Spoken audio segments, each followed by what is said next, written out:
Dear student, it's a fun activity time. I brought you for a very cool experiment where you will see how invisible letters on a paper is visible.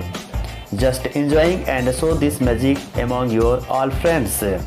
So this experiment you will need only a lemon, a brush and a paper.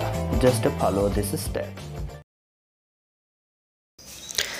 Cut the lemon and squeeze out its juice in a cup. Dip the brush in the lemon juice and write a message on the paper.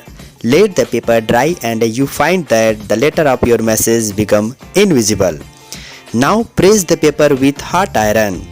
As the paper gets warm, invisible letters change into dark brown colors.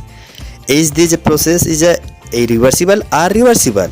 So it is a irreversible change due to heating effect and the interaction between paper and the lemon juice.